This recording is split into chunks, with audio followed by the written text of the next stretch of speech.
Yes, people, Manscaped is back, but this time it's not for below the belt grooming. Manscaped brings to you the Beard Hedger, the best product on the market when it comes to beard trimmers. The Beard Hedger is unique due to its number of radiant sayings. As someone who's purchased this, I won't turn to any other beard trimmer. Check it out for yourself at manscaped.com. And don't forget to use code FTM20 to get 20% off of this product. Morning. Yes, people, how are we doing? First of all, apologies for the late start. There is no way I could have got up at 7:30, 7 o'clock and started to prepare for an 8:30 show. I am very, very sorry. I didn't get to bed till about 3 a.m. in the morning. This morning, woke up thinking, oh, really? Is it that early already? So it's going to be a tired one for me today. But do you know what? It's got to be done. We are going to talk later on. I've got Deluded coming on at 1 p.m. We're going to talk all things Arsenal in terms of last night's result. So I'm not going to talk too much about that. I'm going to touch on it, but I'm not going to talk too much on it. That will be for later on this afternoon. We're going to do all transfer news. There's some Arsenal transfer news that you'll be very, very interested in that we will cover. Also, we're going to talk about West Ham going for a triple swoop. What a window they are having if this is to come to fruition. We're going to talk about Manchester United being linked with another left-back that you'll all know very, very well. We're going to talk about Reiss Nelson and Nketiah and how those deals are potentially stalling due to us asking way too much money, according to the clubs that are interested in them. And we're going to talk about Merino also. So Manchester United, Chelsea, a few Everton and Forest and Fulham fans that I know, listen, they'll be very interested in the news this morning, and West Ham fans also. So let's get to it. Make sure you do me a favour and hit that like button, people. Make sure that you hit the subscribe button. We hit 20.3 last night, so 22.3 we're at now. Let's try and get that up to 23k so that we can head towards our target, which is, of course, the next one, which is 30k. We're not going up in fives anymore, people. We've been doing that for too long. Let's make sure we can get the community together to go up in tens now. So now it's up to 30k, which is the next target. So big up to all of you. Make sure you do me a favor as well and click on the pinned comment. You will see that it will take you through to Manscaped. That link will give you a 20% off of the Beard Hedger. So select the Beard Hedger. Really important that you select the Beard Hedger and use that link. You'll get 20% off. So any of you got beards, any of you need beard trimmers, they are the best in town. Manscaped, you don't want to go to anyone else. Make sure if you've got fathers, brothers, grandfathers, whoever you want, make sure you get them a gift and go and get that 20% deal while it is there. Big up to all of you in the chat room and big up to everyone else for listening. Big up to Ash, Emerson, Chris, big up to Gunner for Life, big up to Robbo, big up to Mark, hope you're well, bro. Big up to Steve, hope you're well, bro. Big up to Jake, afternoon pots, just saw that. Big up Jacob, big up Adam, big up Raul, big up Dan, Tony, DR, Tony Hickey, Anfield lads. Do you know what? We'll talk about it in a bit. Big up Matt, Luke, Jack, P. White, David, Helsinki, and everyone else that I have not yet got to. Adieri, Kyle, Rashid, Brandon, Dan the Man. What a fantastic name, bro. Carol, hope you're well. Don's in the house. What you saying, bro? I hope you're well, man. I hope you are well, my bro. Who else have we got here? Katz is in the house. Ali is in the house. And everyone else is watching on catch up. Big up to all of you for being here so bright and early. I much appreciate it. Although it's not as early as it usually is, man. And I'd like to say that I enjoyed the lie-in, but I really didn't, seeing as I got to bed at silly o'clock because of Arsenal playing. So there we go. Going to get into our Liverpool-Arsenal bit later on. Deluded coming on the channel with me, so make sure that you're there for that one. That's going to be at 1 p.m. So we're going to talk all things Liverpool-Arsenal of last night. Some very interesting stuff to talk about, but also not a lot that I don't already know. Let's be real. We still need a striker. Zinchenko still can't defend. Fabio Vieira comes on and tries, but isn't quite the answer to replace Saka. And the window goes on. So we're going to talk about that in a little bit more detail. Let's go through what is happening elsewhere at the moment because there's a lot of transfer news that we need to get through. So let's start over at Manchester United because apparently they're massively interested in Ben Chilwell. Now, I think this is a madness, by the way. I think Chilwell's all right. I don't think he's a bad player. I think he's got potential to be a really good player in his position. I think what he did at Leicester, fair play. When he come to Chelsea for, what is it, 50 million? I thought, yeah, fair play. He's going to be a talented boy. But he hasn't really been able to nail down a place in the Chelsea setup. Cucurella definitely deserving a place to start ahead of him, in my opinion. But Manchester United are really interested in him, it seems. And that has not gone away. Now, they've got Malacia. They've got Luke Shaw. I personally feel like they would probably look, if they get a couple of centre-halves in, to play Lisandro Martinez there. That's what I would probably look to do. I don't see Martinez as a centre-half anyway, if I'm honest with you. But, maybe if they're looking at Chilwell, they'll go for the two English left-backs, which is obviously Luke Shaw and Ben Chilwell. Don't know what sort of price they're after here. I don't know what Chelsea are looking to do in terms of selling. I imagine if Chelsea were to sell him, they probably want sort of decent money because they paid 50 million for him. He's an international. He's playing well when he first come to the club. Not so much in the last 12 months, in my opinion. But Pochettino was kind of playing him more as a winger. I don't really know why that was, but he was. So for me, if they can get sort of 30 million or more, I imagine they'll probably say yes to it. So if Manchester United are looking to say, as I say, interested in Ben Chilwell, that's probably what it's going to cost them, to be fair. I can't see there's going to be any less than that, to be fair. Talking of English fullbacks or English defenders, definitely, one that is looking at potential moves away is Joe Gomez. Now, today there's suggestions that he actually was looking at a move to Newcastle, and it seems as if it fell through. Now, last month, apparently Newcastle, according to the Mail, were very interested in Joe Gomez, who's only 27. He's been around forever. But the Liverpool and England defender is open to leaving this summer. Now, I personally thought he was excellent last season for Liverpool. When he came in at right back or left back, I thought he was a very consistent head. Thought he deserved his place personally in the England setup. And I actually would have played him as a left back ahead of Trippier because I thought he was very, very composed. I think his one-on-one defending is good. At 27, he's kind of been around and won everything now in Liverpool. So I think it would be a really good signing for Newcastle. If they are interested in him, I think this one could be one to watch. And I've always been a fan of him. I know his injuries have let him down, but when he was next to Van Dijk, that was a pretty good partnership, I must say, when they went and did what they did in football by winning pretty much everything in the game in terms of Champions Leagues and Premier League. So for me, I believe that this could be a good signing for Newcastle. Newcastle been very quiet in the market. I expected Newcastle to be busy, and now that they've kept hold, it looks like, of Isak and Bruno Guimaraes, they've got Joe Linton and Toney coming back, Gordon and Harvey Barnes on each wing. Got some backup in their players that they've rated that have done them well, to be fair, over the years, in Willock and players like that. Up top, obviously, they've got Isak. I think they could have a good season, Newcastle, one game a week. I really do think they can push for top four. And people might say, oh, well, you love Newcastle. I respect Newcastle. I like their fan base. I think they've gone through a lot of crap with Ashley and Bruce and all that. And I think they deserve some glory now. Unbelievable stadium, great fan base, great people, unbelievable city to go out. So, yeah, I do like Newcastle. I can't lie. Moving away from Newcastle, though, we're going to talk a little bit next about West Ham, who, by the way, are moving mad this window. Now, West Ham have got an all right 11. It's all right. It's pretty good. I would say they need to upgrade the back line, and I would say they need a couple of X-factor players here and there. They definitely need a striker. They definitely need a winger. I think they definitely need a back line. And it looks like they're pretty much going to sort it all. Under Lopetegui, with Tim Stanton at the wheel, who Dan Lourdes goes on about, I think they're actually going to have a very good window here. They've got in Max Kilman, who was a lot of money, I'm not going to lie, but I rate him. I think he's an excellent centre-half and one that I think deserves more caps in an England shirt. I really do. I can't believe he's not played more for England now. I think his performances have been good enough consistently for Wolves. I think he's been an excellent player for them. And quite surprised that they've let him go, but he has now gone, obviously, to West Ham. This is going to be a triple swoop that I think could be quite exciting if you're a West Ham fan. Looks like they've agreed deals with Crescencio Somerville, who was by far one of the best players in the Championship and has been phenomenal for Leeds.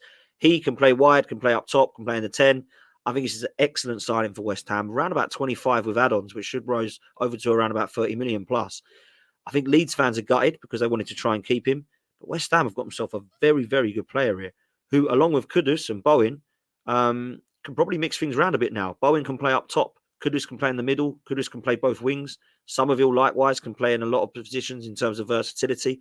This really does make sense for West Ham, and I think it is one of the best bits of business you'll see. I really do. And people sometimes laugh at that because it's only West Ham and it's only a Leeds player. This could work. Honestly, he is a very good player and one that I 100% think could fit at West Ham. This could be a very, very good signing. But they're not stopping there. They're not gone for one, not two. They're actually in for 3 players, West Ham. And the next one that looks like could happen is one that is actually very surprising. Now, I didn't know that Fulkrug was actually in his in his early 30s. So I think he's 30, 31. I didn't know that. I actually did not know that. But he's been very good. You know, we saw him in Germany. We saw him for club and for Dortmund. He's been good as well. Nicholas Füllkrug is apparently open to a move to West Ham. They've opened talks with it. They're considering it. This could be a very good signing for West Ham. West Ham have tried, haven't they, to get their strikers in.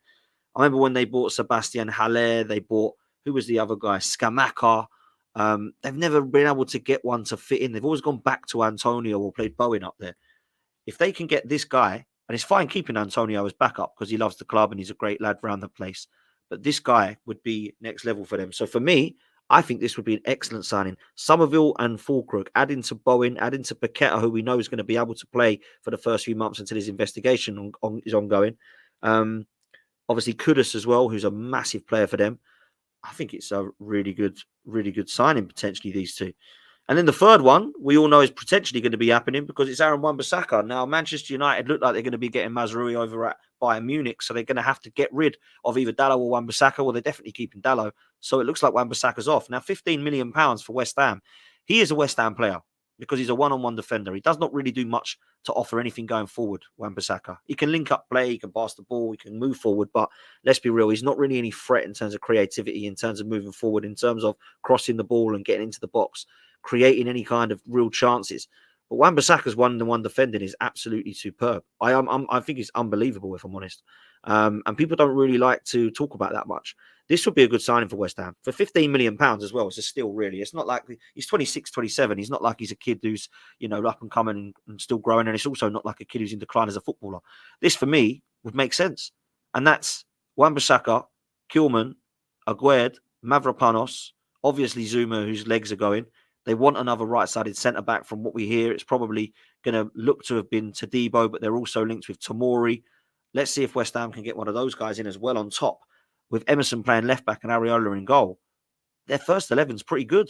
I can't lie. It's actually a really good 11.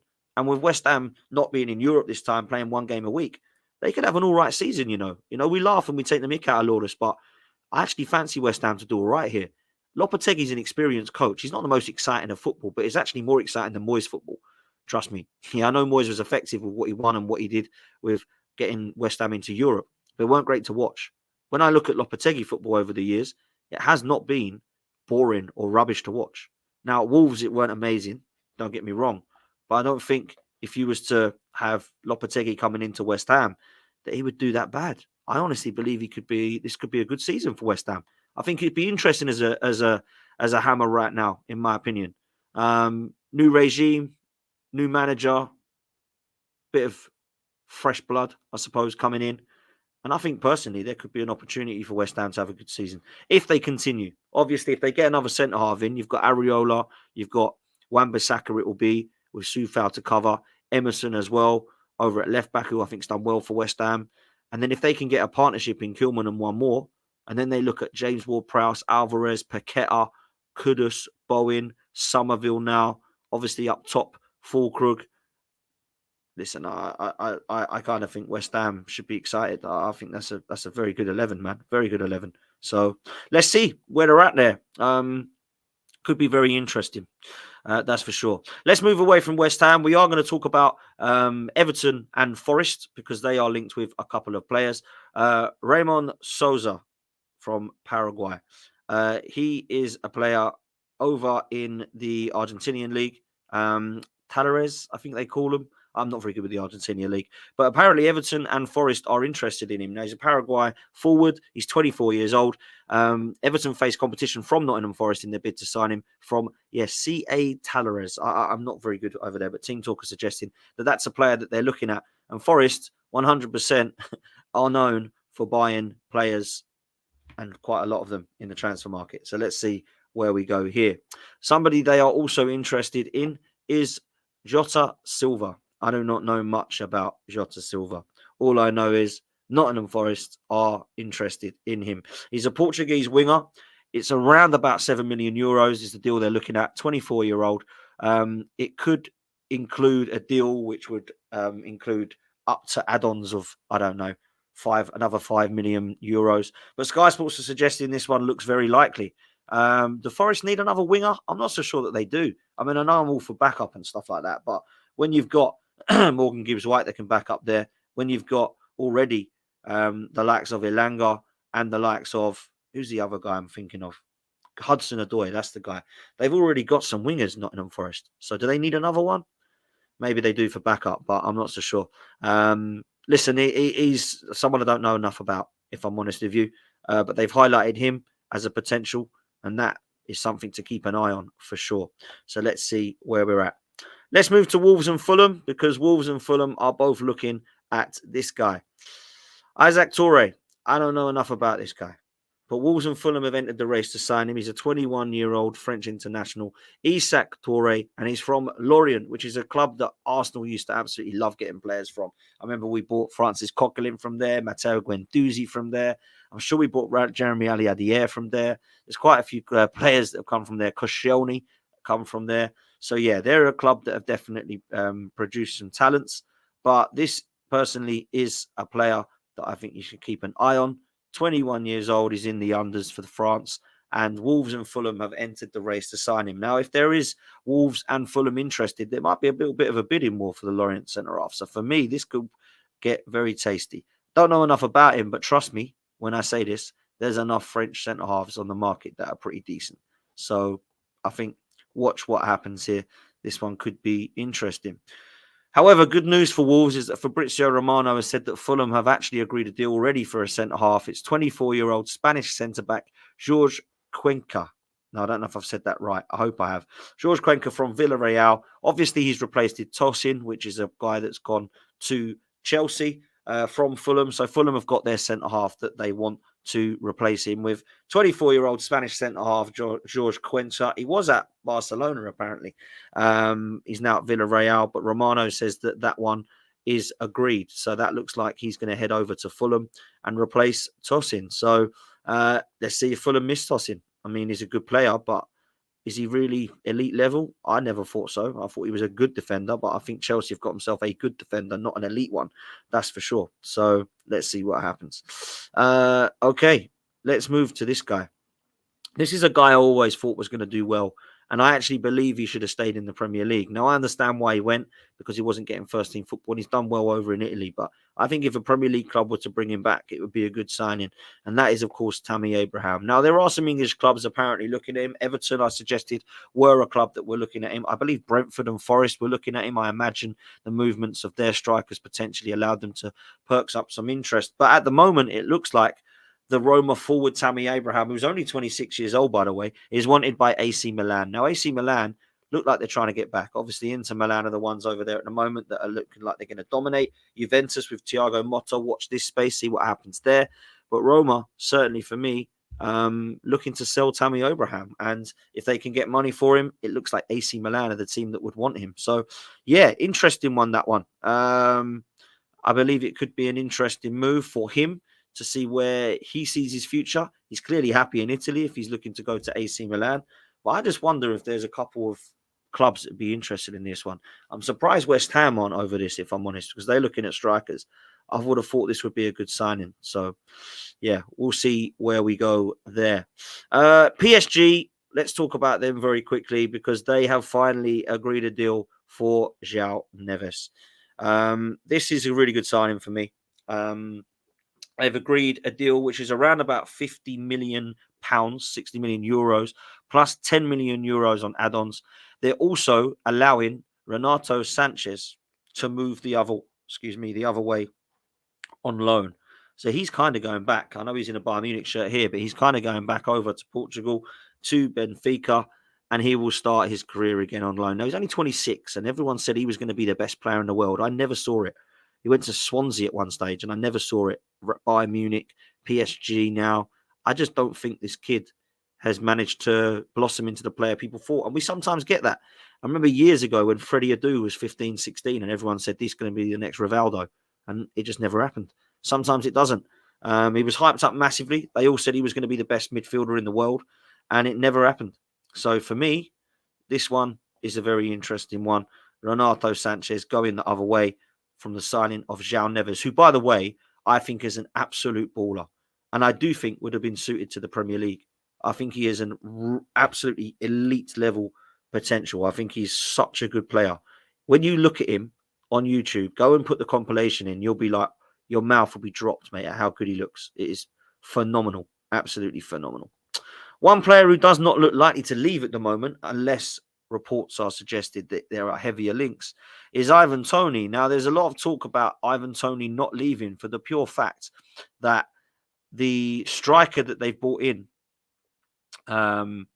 Brentford, to, I guess, potentially replace him, has got himself injured. So it looks increasingly likely, according to the Times, that he'll stay at Brentford this summer. Igor Thiago is the striker we're talking about.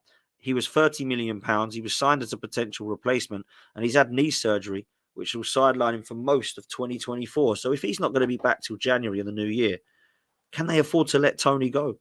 Who are they going to play in his place? They've got Neil Maupay or somebody like that? It's not going to happen. Visser is probably the only one that they have got. But I would not be surprised, people, if Ivan Toney stays. I really would not be surprised. I don't see any team going mad for him. And I'm surprised at the £40 million mark, £50 million mark. This is a striker that's guaranteeing your goals at 28 years old, who's Premier League proven. I can't believe Spurs are not over that. I can't believe West Ham are not trying to put in a cheeky bid for that. That'd be a phenomenal signing. Chelsea, Arsenal, likewise. Liverpool, I think, would be good for him as a number 9. I think they need a number 9 personally. I think Jota is the only one they've got, and he's a killer, but he's always injured and can play left or right.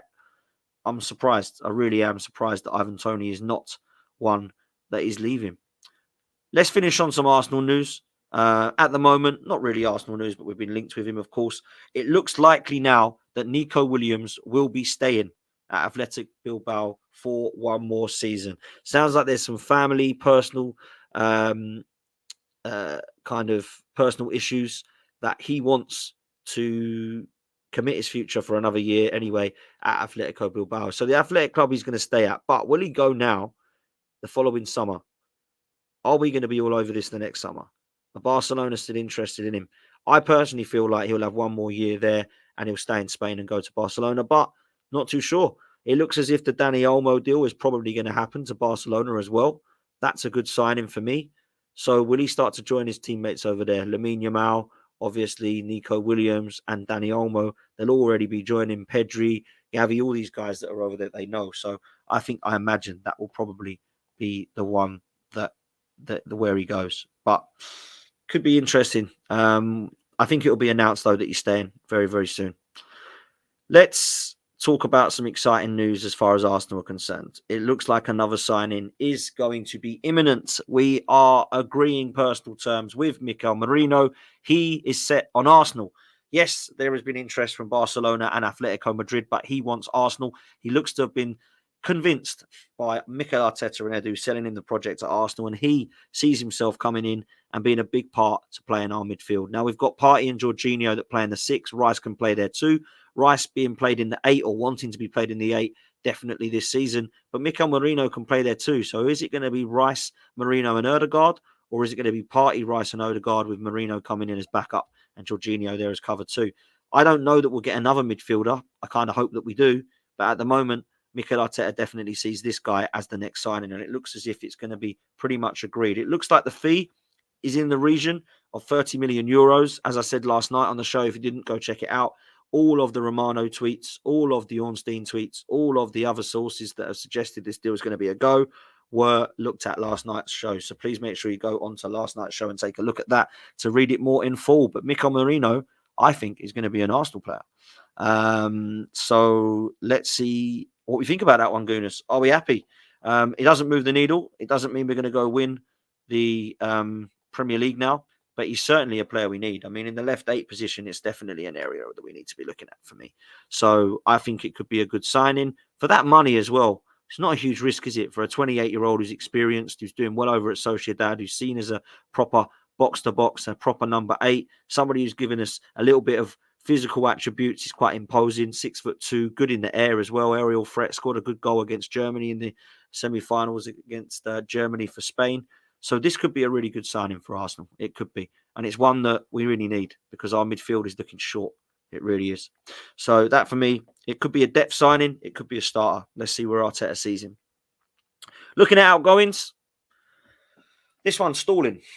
Reece Nelson, I thought, looked set on a loan with an obligation move to Leicester. But it seems that Arsenal are asking for too much. Leicester I don't know how much they're looking at, but I imagine they'll probably want to pay between 10 and 15 million for him. And Arsenal are looking for 20 or 25. Now, I think we'll definitely agree this, but it depends on what price. Leicester have got to really be stumping up 15 million plus, in my opinion, for Reece Nelson. For his age, for his potential, for what he could bring to Leicester, I think they've got to be looking at that as a fair deal. I don't think they can try and get him for 8 to 12 million. It would just, what market are we in? You know, we're not in the 90s. This is crazy. So for me, if this does not get done, it's because we're not getting enough money. So I personally feel like this one will potentially happen. But because it's a loan with an obligation, I think if they were paying money, then we might say, do you know what? If you want him now, pay us 15 rising to 20 and we'll let you have him. But because it's a loan with an obligation, that's why we're asking for, I believe, 20 rising to 25, because they get him for a whole season until they have to pay us. So Leicester have got to play ball a bit here. If they believe he's the player they want, they've got to play the money. And this is what annoys me. These players, he'd be a quality player for Leicester. We really want him. You can't want him that much then. If we're not asking 50 million for Reece Nelson.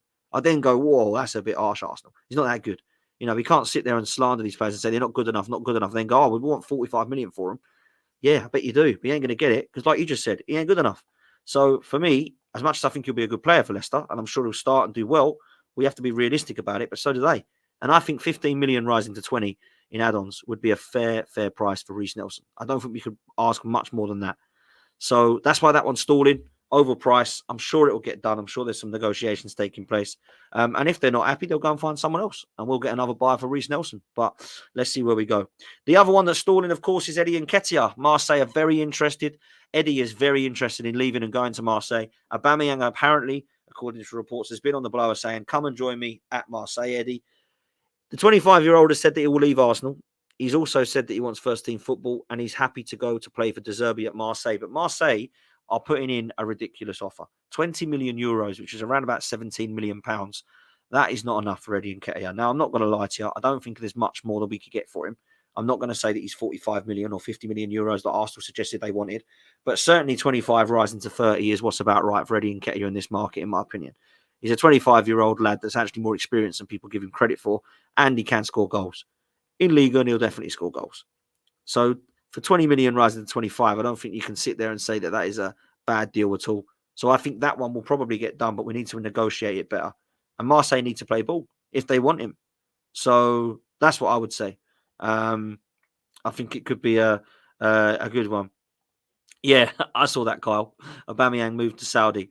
Yeah, it's quite funny, isn't it? The report this morning suggests that Aubameyang wants to come and join him at Marseille. Well, Aubameyang's gone, so I don't really understand that one. So maybe it's typical Aubameyang. Yeah, come and join me at Marseille. I won't be there. Maybe that's what it is. So yeah, well done. I picked up on that as well, bro. Very, very strange. Eddie Nketiah then, is he going to go to Marseille? I imagine he probably will. Let's take a look at a player that apparently Mikel Arteta is really interested in. And it is, of course, a player that we all know very, very, very, very well. Reports again today suggest that he is interested in Arsenal. Reports again today suggest that Mikel Arteta is interested in Leroy Sane. This has some legs. The reason it has some legs is because it keeps being brought up. And for whatever reason, it won't go away. Now, I really like Leroy Sane as a player. Some people don't. They think he's finished. They think he's done. They think it would be a waste of time. But there are reports suggesting it. And some of those reports have been very loose. Now, I don't know what you think about some of the sources. I'll read them all out, and I'm very impartial because I have to be. I have my own opinions on where I believe sources are correct and incorrect. But I just read out information and share information with you. This morning, the Sun are reporting it, which is never good in my eyes.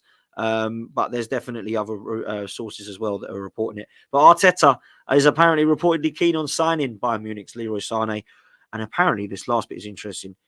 Sane is said to be willing to swap Bavaria for North London. This one could happen. I've always thought it. I always felt like the mystery German player could have been Leroy Sane. I always thought that if that was true, it was only going to be Sane or Kimmich that would excite the fan base. Leroy Sane is on 280k a week, which would mean that he's roughly on the same as Havertz. Would he come for Arsenal for that? Is it worth that much money? Well, if the player wins the league, I don't care if he's on 350 or 450. just come and win us the league. His goals and assists in the last few seasons have been phenomenal. I think he's got a GA of something like 20 in pretty much every single season. Definitely 15 to 20 anyway. So I'm not too sure that this is a bad signing, like some people are saying. At 28 going on to 29, he's not finished. Yeah, in a few years' time, he might be in a decline as a footballer, but I saw him tear us apart at the Emirates. So for me, this would not be a bad signing. I would prefer Eze or Pedro Neto because they're Premier League proven. They're ready now. I think they've got more potential and they're a little bit more versatile. But for me, this would still be a good signing. And it's a player that Arteta has worked with before. It's a player that loves Arteta. It's a player they clearly have identified as someone that can come in and do a good job. And I think if you're going to have Sane, Martinelli, Trossard and Saka, then you've got 4 brilliant attackers there that are going to go on to win you a title. So let's go and do it, if that's what we want. So let's take a look at the Sane. Yeah, we'll be on a lot of week, but I don't think Bayern Munich will take anything like the piss. I think if they wanted to go, I think they'd sell him for 45 million. Maybe 50 tops with some add-ons or something. I don't think it'll be crazy money. That's for sure. So I think let's watch what happens there. I don't think there's anybody that can say that this would be a horrendous signing, in my opinion. So let's see. I'm going to end with some news, which is not transfer news. The Emirates Stadium.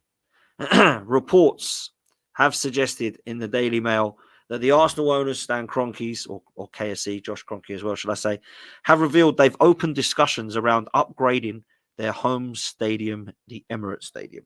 Now, there was a lot of reports suggesting not too long ago, only a few weeks ago, when myself and Lee Judges were talking, that the Emirates might be upgraded. And I'm talking about the capacity, of course. Me and Judges were mucking around saying, what do they need to upgrade? Well, they definitely need to upgrade the beer because Camden Hells tastes absolutely awful. That's for sure.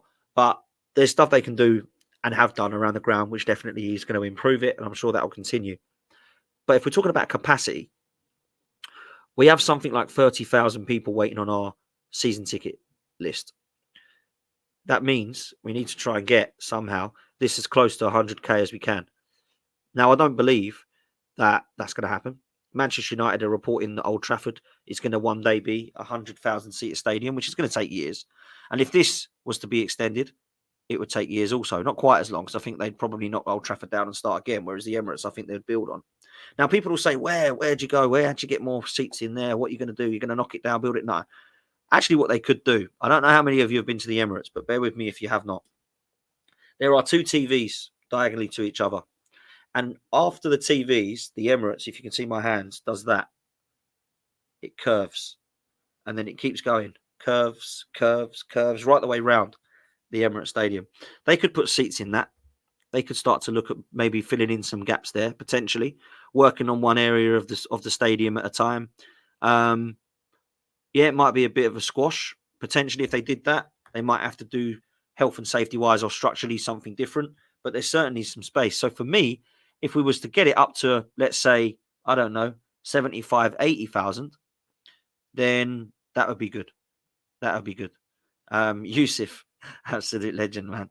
Hope you're well. Hi, Dan. Morning, Dan. Did you enjoy last night's game? Going to be talking about it at 1 o'clock, brother. So, yeah, me and Deluded will be on. So make sure you join us, mate. I'm sure you will. You'll be in the chat, being very smug. You boys looked good last night, I must say, in terms of the ruthlessness in front of goal. And some of your kids look very good, in my opinion. So let's see where Liverpool are at under slots next season. But we're not going to talk about that. We're going to talk about that at 1 o'clock. So make sure you join me there, people. So, yeah, the Emirates, it could be extended. There could be a capacity growth. Obviously, Toney here is agreeing with me. Said, yeah, should make it round and get rid of the curves. There's curves at the Emirates, and I think people might be confused about what I mean by that. But if you went there, you'd be able to say, why don't they just fill in those curves up with seats? Because they could. Now, I don't know that they get another 20,000 in there. They'll probably be lucky to get 10 more thousand, but that's a start, right? To make it up to, what's the Emirates capacity? Just over 60, make it just over 70. That would be fair. I think that would be good. That gets another 10,000 plus off the season ticket waiting list. And we go from there. Because for me, Arsenal are at a club now that if they had a 100,000 seater stadium, we'd fill it.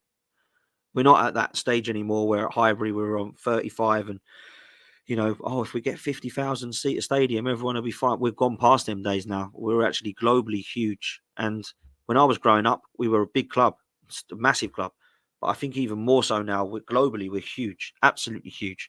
And you can see that over in America at the moment. It's absolutely scary what you're seeing there. You know, proper fans. You know, people say, oh, they're not proper fans, don't go to games. Well, they don't live here, for one. So it's very hard for them to fly over every weekend to go to a game. And trust me, they're proper fans. Like, I see the scenes insane over in Africa, over in Asia, over in America, in Australia. Trust me, we're a massive club. massive club. It really is scary.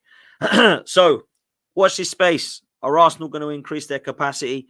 When are we going to sign Mikel Merino? Very soon, from what Romano's saying. What is happening with Reece Nelson and Eddie Nketiah, and are they leaving? What is happening with Aaron Ramsdale? Is he going to stay at Arsenal after all? Or are we going to be leaving Aaron Ramsdale to the last minute and seeing if bids come in of over 25, 30 million? Because that's all I'm selling him for. Otherwise, I'm keeping him as the number 2, which might sound harsh on Ramsdale, but you know what? I ain't selling him for pennies just because he ain't kicking ball. And then what's going to happen with Kieran Tierney? Is he going to go? What's going to happen with Jacob Kivior? Is Zinchenko going to leave Arsenal? I hope so. I say that quietly. He was poor last night. Again, got done by Salah yet again. So look, this could be a really good window for Arsenal. There's 2 more signings I want to see after Merino. I want to see Eze and I want to see Gyökeres. Or I would take Toney. A lot of people are suggesting Toney now, and I would take Toney. I've always said I would take Toney, 100%. You pay 60 million for Eze and 40 million for Toney. You've spent another 100 million. And we've only spent at the moment around about 60. Spend 160 million and we could cover all positions. That's the way I see it. That's the way I see it.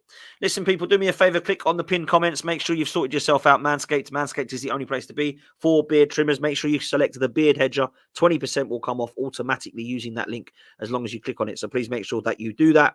The other thing to do is to hit the like button, please, people. There's well over 400 of you still listening here, which is amazing. Make sure you do me a favor and hit that like button. We've got 152 of you that have done so. Let's make sure we get that over to 200, please, people. That would be amazing. So make sure you hit the like button and you hit subscribe to the channel. Make sure you do both of those things because they are free. Do not think that you're getting charged when you hit subscribe. You're really not. And it's massively helping the channel. They're absolutely free. Like and subscribe. Please make sure you do that. If you do want to donate to the channel, then you can either do that via a super chat or you can hit join, which will allow you to pay a minimal fee monthly, which will support the channel and the content. So please make sure that you do those things. We're back at 1 o'clock with Deluded, talking all things Liverpool and Arsenal from last night. We'll see you next time. Take it easy. And as always, up the Arsenal. Latest, people. Yes, people, Manscaped is back. But this time, it's not for below the belt grooming. Manscaped brings to you the Beard Hedger, the best product on the market when it comes to beard trimmers. The Beard Hedger is unique due to its number of radiant settings. As someone who's purchased this, I won't turn to any other beard trimmer. Check it out for yourself at manscaped.com. And don't forget to use code FTM20 to get 20% off of this product.